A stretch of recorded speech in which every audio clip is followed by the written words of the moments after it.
What's going on, YouTube? JT's Reborn here, and welcome back to another edition of my DC comic book reviews. That's right, I am back to doing some comic book reviews. It's been a little while. I was sick for a bit, but now I'm feeling pretty darn good, so we're going to go ahead and talk about this stuff. And what better way to start out than talking about the longest issue that I will be talking about today with Batman Urban Legends number 10. Let's go ahead and go over the credits, and then I'll just kind of talk briefly about Urban Legends, because I don't know about you, but I'm really just kind of over this book. There's nothing all that engaging or exciting or worthwhile happening in Urban Legends, really ever since, like, by post issues, after the first 6 issues, like, I have just not really been all that into Urban Legends. The stories just haven't been all that great.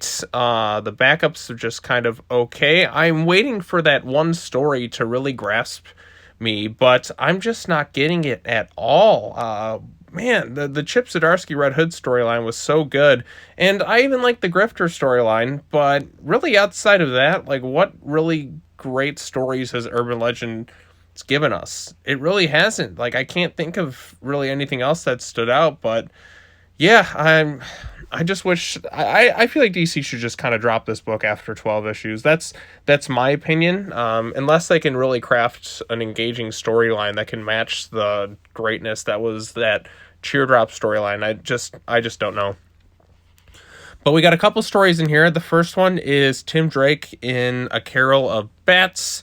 That one's written by Megan Fitzsimmons with art by Alberto Burke Jimenez. Okay, I can't pronounce the name. Then you have the Tweedledee and Tweedle Dum storyline. This is part 2, written by Sam Johns, which is just the criticism of the U.S. healthcare system. That's pretty much all the story exists to do. Then you have Azrael in Dark Knights of the Soul, which is more of this Dan Waters Azrael stuff. I haven't really been all that intrigued by what's been going on with that. You also have Arkham City Order of the World, which I did cover the first 2 issues. I still got to read the 3rd issue and do a video on that, but I just haven't been all that engaged by the storyline. And same with this one. I guess I'm just not into Azrael as a character the way he's been kind of handled lately. Then we also have Nightwing and the Bats of Christmas Past by Tini Howard. That one is probably the best of all the storylines in here, but it's still not all that great. So let's go ahead and talk about this first one. So the first one's the Tim Drake storyline here.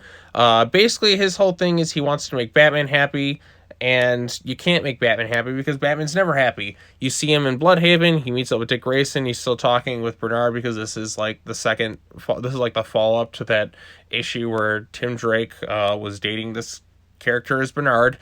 Even though he was dating Stephanie Brown beforehand, we never really got an explanation why those two broke up. It happened entirely off panel in a pretty lazy fashion, if you ask me, especially given what those two characters have been through, all because they want to put Tim together with this character of Bernard, who hasn't really been a character in the entirety of like DC Rebirth. I can't remember if they were even in the New 52. But there you go. Like I said, it's just kind of done lazily, but whatever.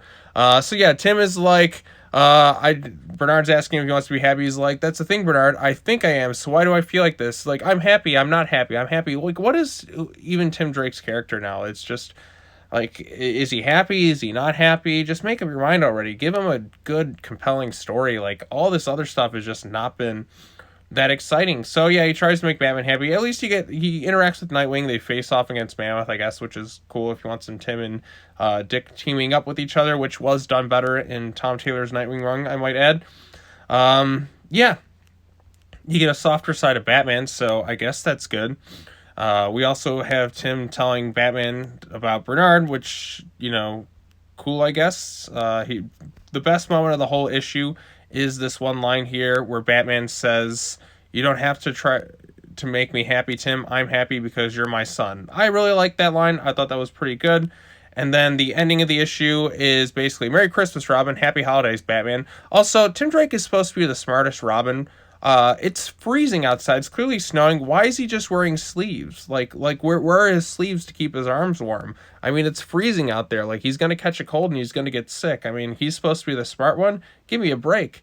This also tells us, and Happy New Year, especially for all the Tim Drake fans who will see him more in 2022. but will he actually be in something good? Because Tim Drake has not had a good storyline, and I can't even tell you how long. So yeah, I know I'm kind of harsh on this one, but that's just because it's just like in terms of a story for me. Like, I just don't find anything that great about it, aside from the one line about like Batman saying that, you know, I'm happy because you're my son. That was a pretty good line. Then we have the criticism of the U.S. healthcare system, which is the Tweedledee and Tweedle Dum storyline. But yeah, so one of them is just going to Bell Rev and Mad Hatter's mind control thing, and that's pretty much just where it all kind of goes from there. Then we have the Azrael storyline, which I'm just not really. This was by Dan Waters, which I'm not all that interested in what's going on. He goes and fights some things, and that's kind of where it goes from there. And then it tells you Arkham City and the Order of the World storyline. Just tells us to read that. But yeah, this storyline didn't do it for me. And then lastly, we have the Nightwing storyline, people fighting over the Game Station 5, which is just a fill-in for the PlayStation 5. People like fighting to the death, which, you know, speaking of which, PlayStation 5s, I can't find those anywhere. I have literally looked at all the different stores, like pretty much every time I go. I have not seen a PS5 in a store pretty much ever since they came out, which is ridiculous at this point. Like, do these consoles even exist? Is Sony even making them? Like, I've never even had the chance to play the PS5 yet, and I'm kind of kicking myself because I really want to, but they just apparently don't exist anywhere. So yeah, quick rants on the PS5. That's just something that's just kind of frustrating me. But yeah, so it's just kind of like a Christmas Carol type thing. Dick Grayson gets hit with like fear toxin or something, remembers different things. You get some family portrait moments. Oh, hey, look, there's Damian there. Why they even have their little Christmas party there. And you got that going on there. Look at this. There's the family together. Pretty much everybody except, well, I think that's Tim there, right? Like, I don't see Damian there, so I guess he's not there at the Christmas party. Poor kid. But anyways, so yeah, Dick's just kind of just does that stuff, and then he goes there for the whole family get-together gathering. We see Bruce, and I think that's Tim. I don't see Jason there, so Jason and Damian aren't at the party. But they do get together. They kind of like have a bit of a happy moment together.